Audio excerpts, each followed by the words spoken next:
Bientôt, toi et justement. Oui, la parole du Seigneur.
par lui-même. Seigneur, ce matin, nous te disons merci de nous rassembler autour de toi. Merci pour la vie que tu nous as donnée. Merci. Ce matin, nous reconnaissons que tu es le roi des nations, le Dieu des nations. Ce matin, oui, ce pouvoir nous acclamons. Tu es digne d'être acclamé. Tu es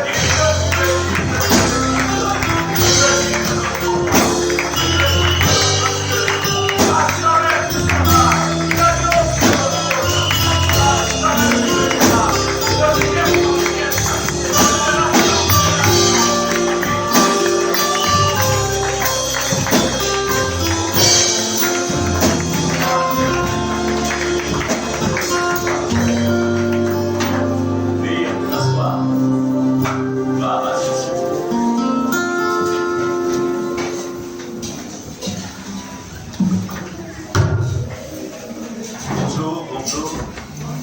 Que Dieu bénisse abondamment. Bénissons le Seigneur pour la grâce qu'il nous fait.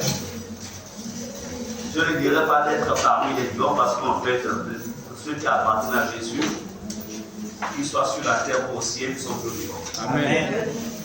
Je dirais, béni soit ton nom de ce que tu fais la grâce d'être parmi ce que nous avons sur la terre. Amen. Nous saluons donc ton Seigneur, l'ancienne Sarah qui est là. Tout va bien. Voilà. Il faut se rentrer dans l'ordre. Dieu soit béni. Amen. Alors, je vois aussi ma fille Lauriane, que Dieu te bénisse. Je vois là son bureau. Que Dieu soit béni. Nous saluons ceux qui viennent pour la première fois. Que Dieu vous bénisse abondamment. Voici de la main, vous avez été invités. Que Dieu vous bénisse abondamment. Que vous êtes vraiment des merveilleuses créatures. Amen. Nous avons le pasteur Muriel qui ce matin intervient dans une autre communauté. Donc avec un certain nombre aussi de membres, de collaborateurs qui sont là-bas aussi avec elle. Amen. Amen. Elle est intervient à l'église famille élargie qui est sous notre surveillance apostolique. Donc nous bénissons le Seigneur pour ce que Dieu aussi fera de ce côté-là. Ce matin, le message que je vais échanger avec vous, du moins la pensée que le Seigneur a mis dans mon cœur, la pensée qu'il a mise dans mon cœur, s'intitule « Cherchons à connaître l'Éternel ». Yes. Cherchons à connaître l'Éternel. Vous savez, c'est une chose de venir à l'église. C'est une chose de dire, Seigneur Jésus, je te reçois ou je t'ai reçu comme étant mon sauveur et mon Seigneur. Mais c'en est une autre que de connaître qui nous adorons. Yes. Qui nous adorons. Vous savez, quelqu'un peut même enseigner sur Dieu. Il peut même prêcher Jésus, mais sans connaître Jésus. Et nous sommes dans le temps où de plus en plus de personnes fréquentent des communautés mais ne connaissent pas qui est Dieu. Il y en a même qui occupent même des postes, des positions dans les églises mais qui ne connaissent pas qui est Dieu. Et c'est ça le danger en fait. Le danger. La connaissance de Dieu est suivie en fait d'un ensemble de faits, d'actes, de comportements qui en fait démontrent que telle personne connaît Dieu.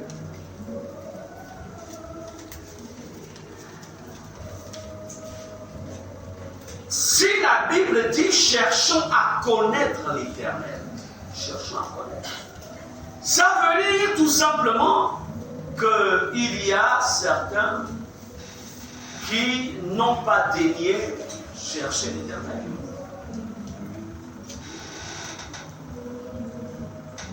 Bien-aimé, ce matin, pendant que tu recevras ce message, que tu écouteras ce message, active le baromètre de ton homme intérieur afin de vérifier en fait à quel degré te trouves-tu dans cette connaissance. Amen. Amen. Qu'on soit enfant, vous qui êtes au fond, qu'on soit adulte, qu'on soit, qu'importe l'âge. Vous savez, quand on prend de l'âge, c'est le corps qui prend de l'âge. L'esprit n'a pas d'âge. Parce que l'esprit est créé comme Dieu lui-même. C'est Dieu qui va se trouver. L'esprit n'a pas d'âge.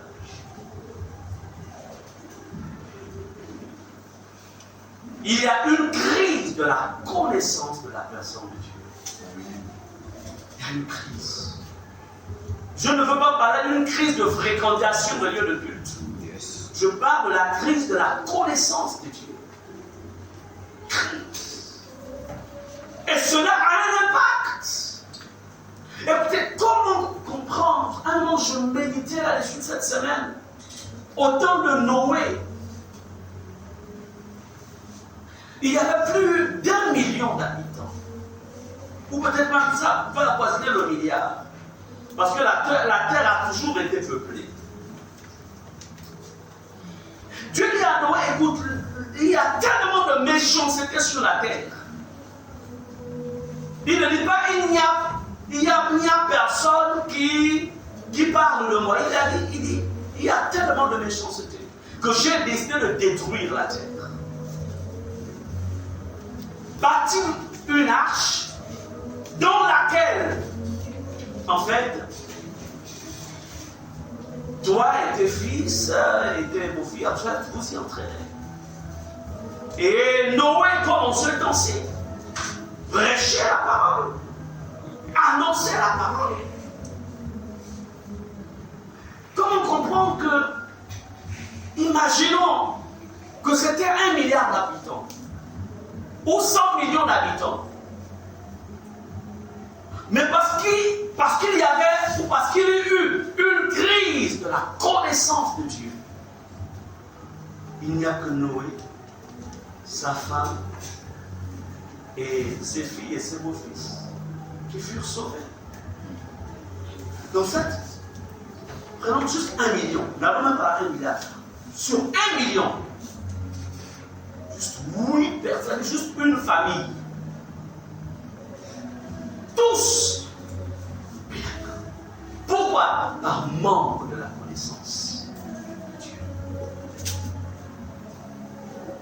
Combien de personnes disent que je crois en Dieu? Combien de personnes disent que Dieu est bon?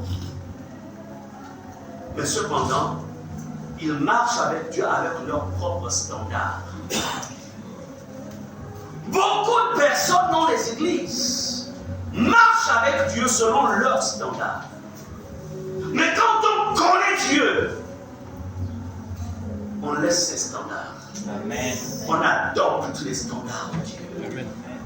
C'est ce qu'on appelle la porte étroite. La connaissance. La crise de la connaissance de Dieu. C'est pourquoi ce matin, je veux vous parler de l'importance de connaître Dieu. Qui est Dieu? Qui est Dieu?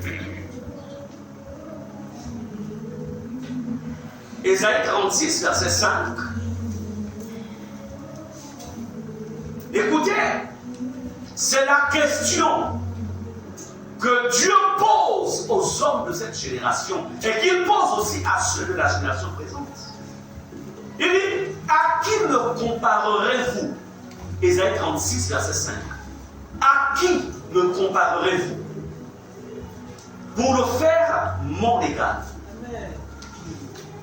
À qui me ferez-vous ressembler pour que nous soyons semblables? C'est Dieu qui pose la question. Il y a certains qui ont en fait pris, ils sont allés dans la forêt, ils ont pris des morceaux de bois ou de tronc, ils ont donné une forme à ce tronc de bois. ils ont mis des yeux, ils ont mis un nez, une bouche, ils l'ont décoré d'une certaine manière avec des multiples couleurs. Et ils disent, ça, c'est notre Dieu. Chez certains peuples, et même ici au Gabon, Dieu dit, allez-vous me comparer à ça?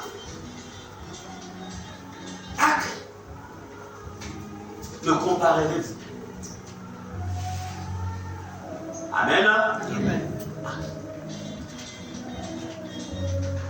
Veillez sur, si vous suivez la Bible pour votre portable, mettez votre portable en mode avion. À qui me comparerez-vous? À qui compares-tu Dieu? La solidité de ta foi est liée à la manière dont tu vois Dieu. Yes. Alléluia. Amen. Amen. Ne vous y trompez pas. Si tu penses que Dieu est capable de déplacer cette montagne parce qu'il est plus grand que la montagne, yes, aucune montagne ne te fera peur. Amen. À qui le comparer?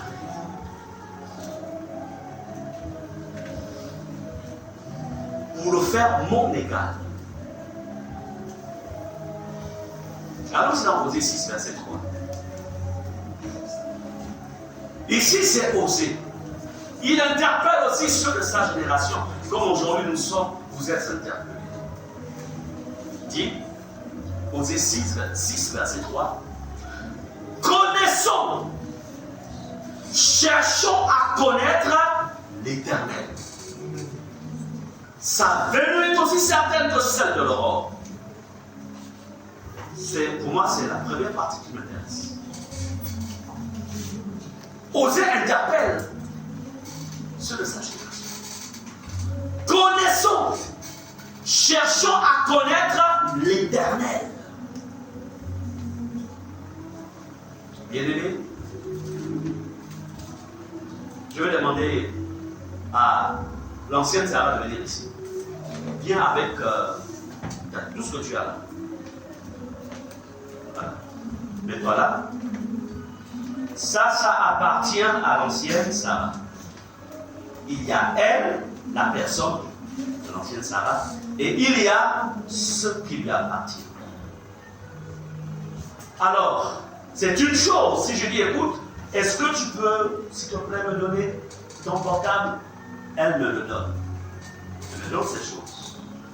Et constamment, je vais chez elle, je dis écoute, j'ai besoin du pain, j'ai besoin de l'eau, elle m'en donne.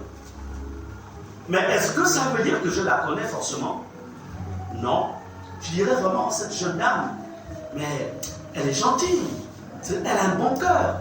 Vraiment, elle aime les gens, elle soutient. En fait, je ne la connais vraiment pas.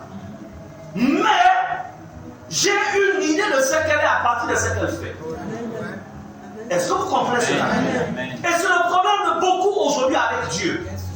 Beaucoup de personnes, en fait, croient connaître Dieu à partir de ce que Dieu fait ou pose comme acte à notre égard, mais sans connaître la personne de Dieu. Et là, c'est là qu'il y a le grand problème. Beaucoup savent que Dieu est bon. Dieu guérit, Dieu délivre, Dieu sauve, Dieu bénit, Dieu protège, Dieu. Oui, mais ici, Osée dit, cherchons à connaître. C'est-à-dire, lui, il faut le connaître. Yes. Il faut le connaître. Il y en a peu qui connaissent Dieu. Il y en a peu.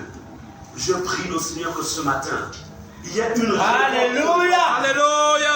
Je prie le Seigneur que ce matin,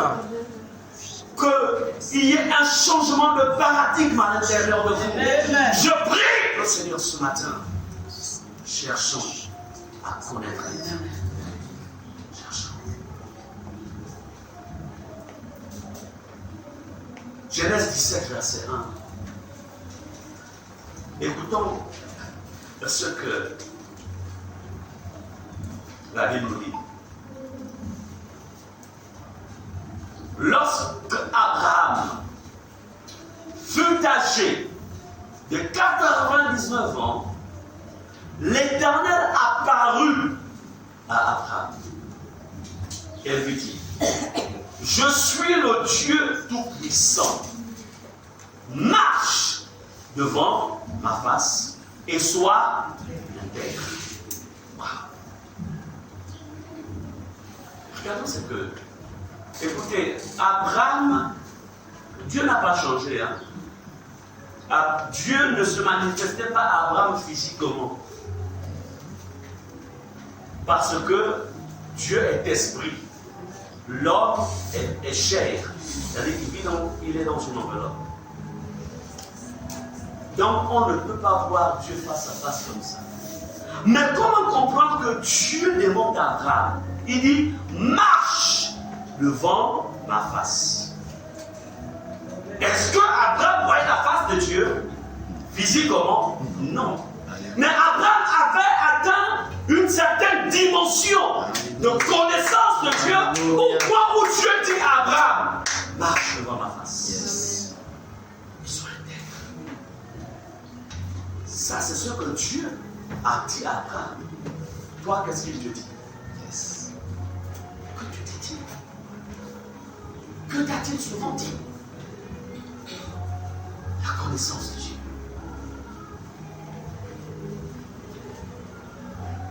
Bien-aimé, lorsque vous connaissez qui est Dieu, il ne peut plus y avoir de mélange entre les idoles et Dieu. Vous avez encore certaines personnes qui se disent chrétiens, disciples de Jésus, mais qui ont encore plein de choses dans leur maison qui n'ont rien à voir avec Jésus, avec Dieu. Et quand vous leur dites qu'il faut enlever ça, il faut retirer ça, elles te diront, moi je ne suis plus dans votre église. Parce que ces choses-là, ce sont mes amis qui m'ont laissé ça. Mon arrière-grand-père a utilisé ça. Mon grand-père a utilisé ça. Ça, là, c'est un héritage. Et vous me demandez de brûler ça? Non. Le problème, elle ne connaît pas Dieu.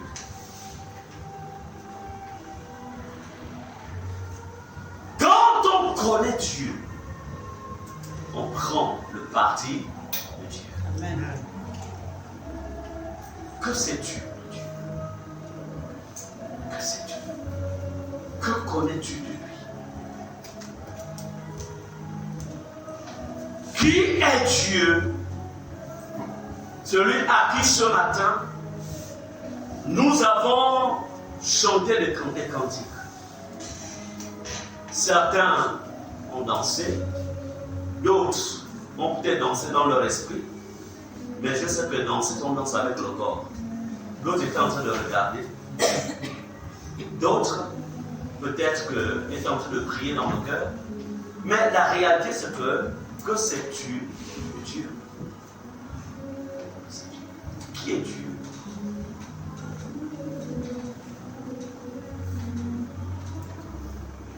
Les Pounou l'appellent Nyambi. Hein? Les Lumbu l'appellent Nzambi. Les Fonds l'appellent Nzambi. Les Gallo l'appellent Anyambien. Hein? Ça non? Voilà. Nyambien. Du moins, chaque peuple, parce que vous ne demandez pas de citer le médicament, sinon ça va prendre toute une prédication. Tout un temps pour vous plaire. Chaque peuple, en fait, a donné un nom à Dieu. Mais est-ce que, quand on dit Nyambi, Zamer, Yesu, etc., est-ce que c'est forcément le Dieu de la Bible? Là encore, c'est un problème. Est-ce que c'est le Dieu de la Bible? Vous savez, il est important que vous connaissiez qui est Dieu, afin que vous ne vous retrouviez dans une forme de syncrétisme, c'est-à-dire un mélange. Attention. Aujourd'hui, vous remarquerez qu'il y a une recrudescence de la tradition de nos ancêtres. Mais est-ce que c'est un retour à Jésus, à Dieu? Au point où certains diront qu'ils disent que le Dieu des chrétiens, c'est un Dieu importé. C'est pas ça? Si. Maintenant, si toi tu ne connais pas qui est le Dieu de la Bible, Yes. c'est là que tu vas te reconvertir. Les choses que tu as abandonnées, tu vas repartir dans ces choses. Est-ce que vous comprenez cela? Le véritable Dieu, il est celui qui est adoré, qui est invoqué au nom de Jésus-Christ. Tout autre Dieu avec petit d, qui n'est pas adoré, invoqué au travers de Jésus, ce n'est pas le Dieu créateur. Car Jésus a dit, la Bible déclare qu'il est le médiateur. Jésus est le médiateur entre les hommes et Dieu. Là encore, là n'est pas le message du jour. Quel est ton degré de connaissance? Quel est ton degré de connaissance? Hier, l'ennemi, en fait, c'est-à-dire que l'oppression de l'ennemi sur la vie ou contre la vie d'un enfant de Dieu va beaucoup s'appesantir sur le fait que ce dernier-là ne connaît pas qui est Dieu. Que sais-tu de Dieu? Pour commencer, une bonne définition sommaire de Dieu c'est que Dieu est l'être suprême. Dieu est l'être suprême. Il y a, lorsqu'il y a eu, quand Lucifer s'est rebellé contre le Dieu suprême, il va être chassé avec le 1/3 des anges du ciel. Et ils vont descendre. Ils vont en fait s'abriter au 2e ciel. Lorsque Dieu recrée, quand il recrée toutes choses sur la terre, et qu'il crée Adam, et en même temps il met Ève à côté d'Adam,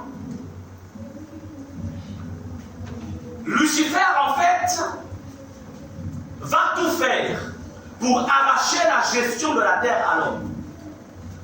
Je vous parle de ces choses pour que vous compreniez d'où viennent les histoires des génies de nos ancêtres, etc. Vous devez comprendre. N'oubliez pas qu'il est écrit, vous connaîtrez la vérité et la vérité vous. Lorsque l'ennemi, lorsque Lucifer va réussir à faire tomber Adam et Ève, donc il va récupérer en fait la clé de la gestion de la terre. Et c'est à partir de là que les esprits qui avaient trouvé refuge au 2e ciel vont maintenant prendre des espaces sur la terre. Certains vont se retrouver sous les eaux. De toute façon, que ce soit sur la terre, sous les eaux, dans les airs, ils vont prendre des espaces. Et dans le temps, ils vont commencer à se révéler en fait à nos aïeux comme étant Dieu ou des dieux avec petit d. Ce sont, mais ce ne sont pas. Ce n'est pas le véritable Dieu. Dieu est l'être suprême. Le Dieu de la Bible, il est le créateur et le souverain de tout ce qui existe. Donc, dès l'instant où vous avez décidé d'ouvrir vos cœurs à Jésus, comprenez que vous appartenez, vous êtes connecté à celui qui est créateur, souverain de tout ce qui existe. Amen. Aucune autre divinité n'a le pouvoir de créer. Amen. Aucun.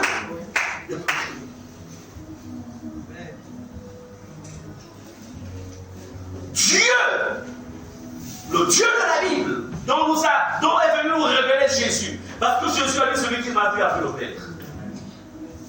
Ce Dieu-là, il existe par lui-même. C'est-à-dire personne ne l'a créé. Lucifer a été créé par Dieu avant qu'il ne devienne Satan.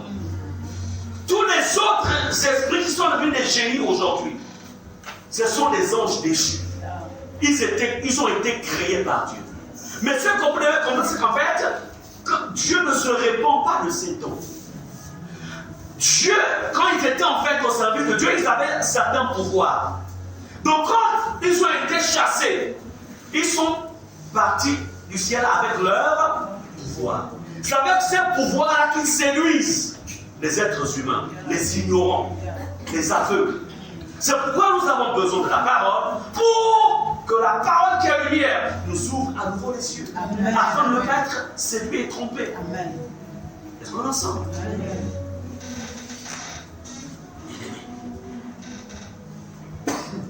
Dieu, le Créateur, existe par lui-même. Il est parfait en puissance. Il n'est pas dépourvu de puissance. Non. Il est infiniment bon. Et il est rempli de sagesse. Voici le Dieu auquel nous appartenons, en qui nous avons cru. Dieu.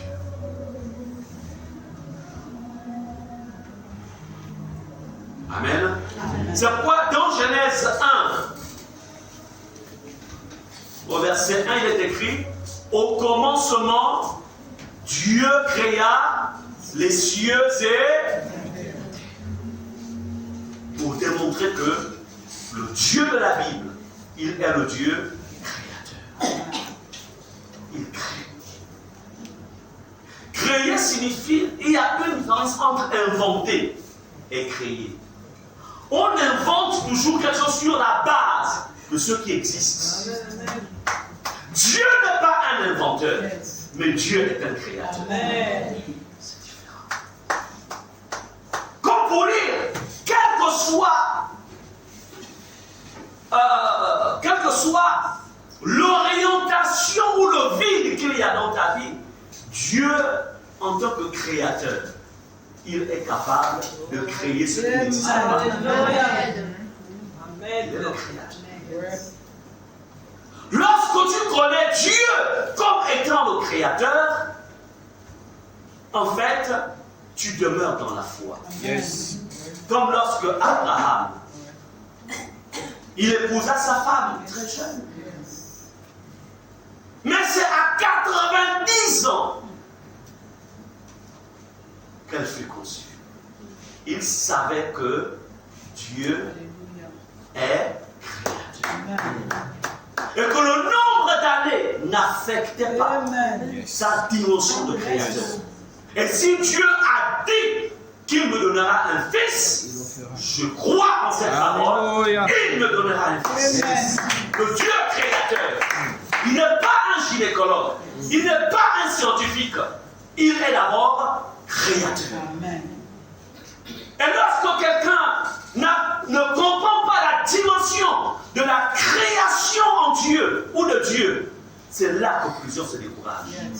Beaucoup repartent en arrière. Beaucoup rentrent dans des compromis. Mais je voudrais te dire ce matin, tu appartiens au Dieu créateur. Alléluia. Celui qui existe par lui-même. C'est-à-dire qu'il n'a jamais été créé. Amen. Qui est Dieu? Ce matin, Dieu veut changer ta compréhension.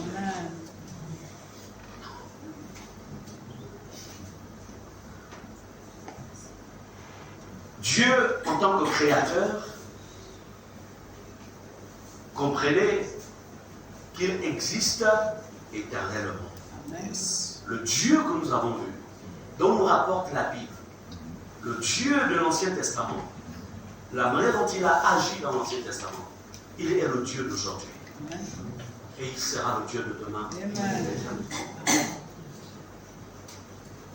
Il a avant toute chose. Et il est la source de toutes choses. Je déclare, je reprends, il est avant toute chose. Donc, avant que tu n'existas, lui, il a été. Et je dirais même, lui, il est. C'est pourquoi, en fait, si tu comprends qu'il est la source de toutes choses, vous savez, tout ce que je peux vous conseiller, rangez votre vie sur le couloir, en fait, dans le couloir divin, le couloir de Dieu. Si vous rangez votre vie dans le couloir de Dieu, c'est-à-dire que tout ce qu'il a prévu pour votre vie, ça s'accomplira. Ne sortez pas de son couloir. C'est pas, Jésus vient et dit, je suis le chemin. Comme on dit, restez dans mon chemin.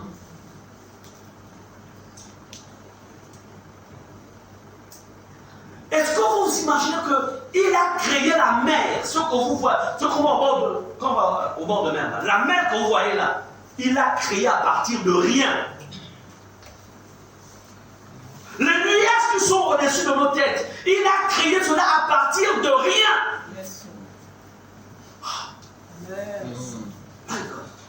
Bien peu. Est-ce que vous imaginez que le haut qu'il porte là, c'est quelle marque? C'est bien Cardin ou bien c'est qui? C'est R100. Est-ce que vous imaginez que ça c'est créé à partir du bois? Vous savez ça? À partir du bois. Donc, c'est le bois qui permet d'avoir le tissu. Wow. C'est bien. Viens, ma fille. Viens. Non. Carmela. Ah, Carmela. C'est compliqué. Mais c'est la même chose. Regardez ce qu'elle a sur la tête. C'est beau à voir. Mais est-ce que vous imaginez que ceci a été fabriqué à partir, on nous dit, les résidus du pétrole? C'est ça, non? Oui. Madame Abrissi. C'est ça, non? Tu confirmes? Il faut m'aider, il ne faut pas que je me trompe. On est filmé. Sinon, on ne peut pas faire. C'est fabriqué à partir de quoi? C'est l'original. Non, on ne confie pas les choses. L'essence même, ce sont les résidus du pétrole, non? Amen. Donc, merci. Donc, tout ce qu'on peut toucher, c'est fabriqué à partir de ce qui existe déjà. L'homme est un inventeur. Mais Dieu, créateur. Quand rien n'existe, lui, il a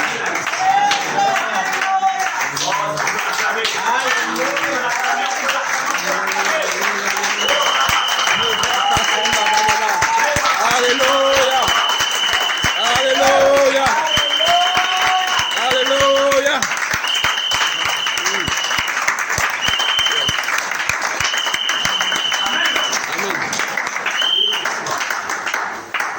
Maintenant, lorsque tu as une telle réalité du Dieu qui crée à partir de ce qui n'existe pas, c'est-à-dire que même quel que soit l'état de ta vie, tu te dis, je sais qu'il crée à partir de ce qui n'existe pas. Même si mes yeux ne voient pas, je sais. Est-ce que pas dire je sais? Je sais. Alléluia. Ça, c'est notre Dieu. Mais les dieux que nos ancêtres adoraient ne créent pas. Il te dit, apporte un coq, apporte une poule, pour que je te guérisse. Le coq là, c'est l'image d'un être humain en sacrifice. La poule, c'est l'image. Parce que la vérité, c'est que les esprits ne peuvent pas se réjouir du sang des poules ou des coqs. On appelle ça une substitution. Yes. Et quand il dit je vais te guérir, il ne guérisse même pas. Il déplace la maladie. Il enlève, si c'est la tête qui t'embête, ils enlèvent ça la tête, ils vont mettre ça au pied.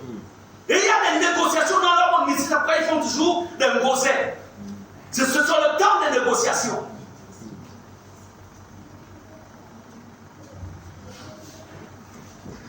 Et après qu'il y ait une négociation entre au niveau des génies, puisque lui aussi le moment il sort. Bon, enlève ça de la tête, tu vas le mettre la douleur là au pied. Et 5 ans plus tard, on va réactiver la douleur du pied pour que ça devienne autre chose.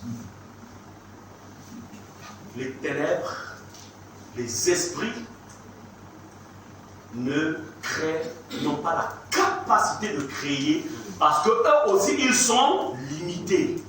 Ce sont des êtres créés. Notre Dieu, il est le créateur. Il est le créateur.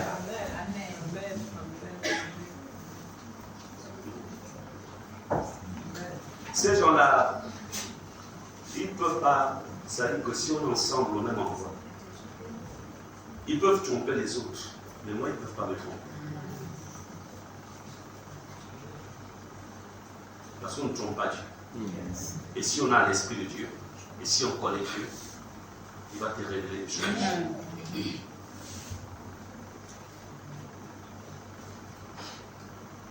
Nous avions comment dirais-je, un héritage laissé par notre feu grand-père, mais qui était dans des choses, qui était initié à un mérite traditionnel, je ne vais pas nommer forcément le mérite ici. Mais il fallait maintenant en fait, parce qu'en fait, nous sommes, de par notre position, on est en droit d'hériter tout, propriétaire. Mais la vérité, c'est qu'on connaît. Le Seigneur nous dit, vous ne toucherez à aucune aiguille sur cette terre. Lui-même, c'était un grand prêtre, c'était un prêtre des choses mystiques. Il dit, vous ne toucherez pas. Maison, il y a des... Le Seigneur nous dit, laissez ça. C'est miné. Pas toucher. Regarde ici. Quand tu connais, tu ne cours pas après les biens. Tu ne te bats pas après les biens qui vont même devenir des pièges pour toi et tes enfants. Des pièges.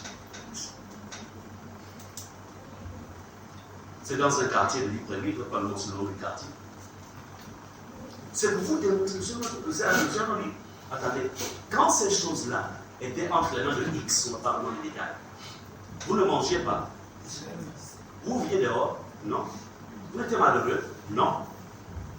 Bon, maintenant que la personne à qui gérait ça, après qu'elle soit partie, donc vous allez rentrer dans ces choses, vous allez aller prendre des choses minées. Vous connaissez le nombre de sacrifices qui ont été faits, le nombre de crânes qui ont été enterrés dans ce terrain-là. Le sang qui crie vengeance dans ce terrain. Et vous allez prendre ça. Vous savez ce que vous allez hériter? Et j'ai donné l'ordre à notre j'ai dit, n'y allons pas. On ne touchera aucune aiguille. Amen. Donc les enfants, nous avons vu des enfants de Dieu qui se battent pour l'héritage des choses parfois qui n'ont pas besoin de ça. La bénédiction, parce que tu appartiens à un Dieu qui crée. Même si pour le moment tu n'as rien, mais il va créer quelque chose. Amen. Le Dieu qui crée. Bien-aimé, Dieu a créé toutes choses à partir de rien.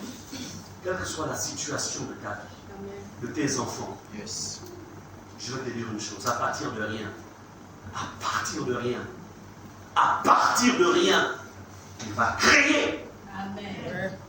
Est-ce que vous comprenez cela? Amen.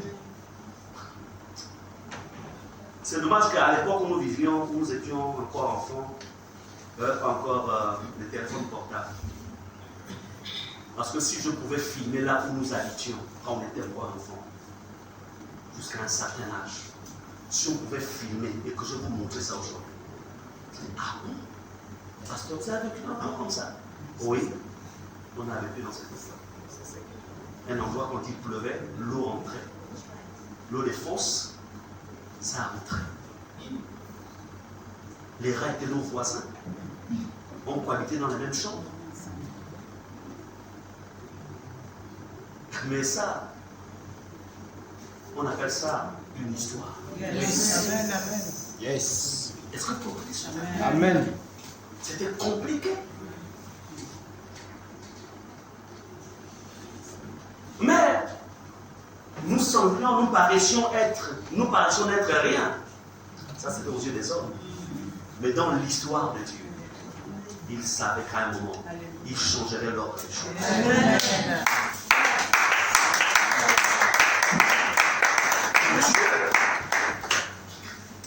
Et chaque jour, quels sont les paroles qu'on n'entendait pas? Parce que nous n'étions pas chez nous. Nous vivions chez la famille. Et quelles sont les paroles? Je ne vais pas les répéter ici. Des paroles traumatisantes. Tu es enfant, mais ça te traumatise. Mais ce qui était bien, c'est que ces paroles-là, ça me disait, fonce dans tes études. Et ça disait à mes petits frères, foncez. Démontrez que demain vous serez quelque chose. Amen. Et on s'est accroché à l'école. Amen. On s'est accroché aux études. Amen. Amen. Et aujourd'hui, c'est totalement différent. Amen. Entre ce que nous étions hier et ce que nous sommes aujourd'hui. Le Dieu qui crée. Amen. Amen. Amen. Le Dieu qui crée.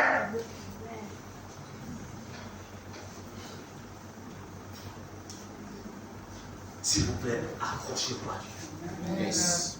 Accrochez-vous à lui. Yes. Dites à vos enfants, encadrez vos enfants dans la prière. Le Dieu qui crée. Le Dieu qui change.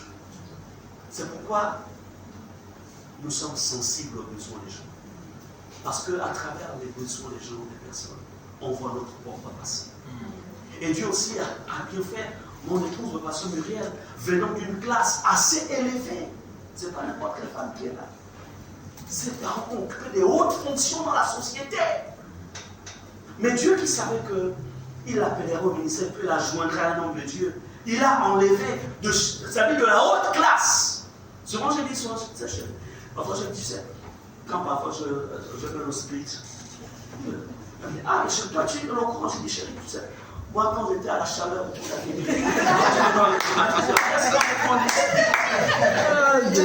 Amen.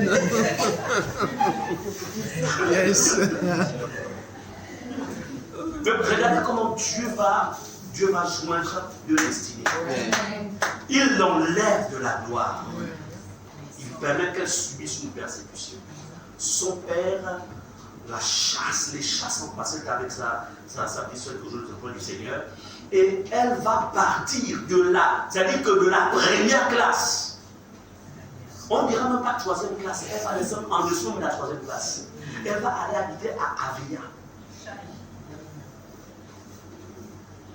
Et dans la maison qu'elles avaient trouvée, parce qu'il y avait deux choses, soit elle régnait Dieu, soit elle acceptait la destinée que le père. Parce que ses parents lui disent, écoute, on va t'envoyer au Canada. Allez, continuer, elle dit, moi c'est Jésus. Elle refuse l'Europe, elle refuse l'Amérique, mais elle accepte la pauvreté avec Jésus. Elle va habiter dans une maison penchée à 90 degrés avec des trous. C'est-à-dire, quand les gens passaient, on la voit. Quelqu'un qui danse, c'est-à-dire que les toilettes, on tirait comme ça là, et puis tout partait. Je ne veux pas vous scandaliser, mais je veux comment Dieu brise la vie de quelqu'un. Amen. Amen. Elle a appris, c'est-à-dire que les toilettes, elle a appris à faire ça dans des sachets. Dans un pot, sachet. Le brisement de Dieu.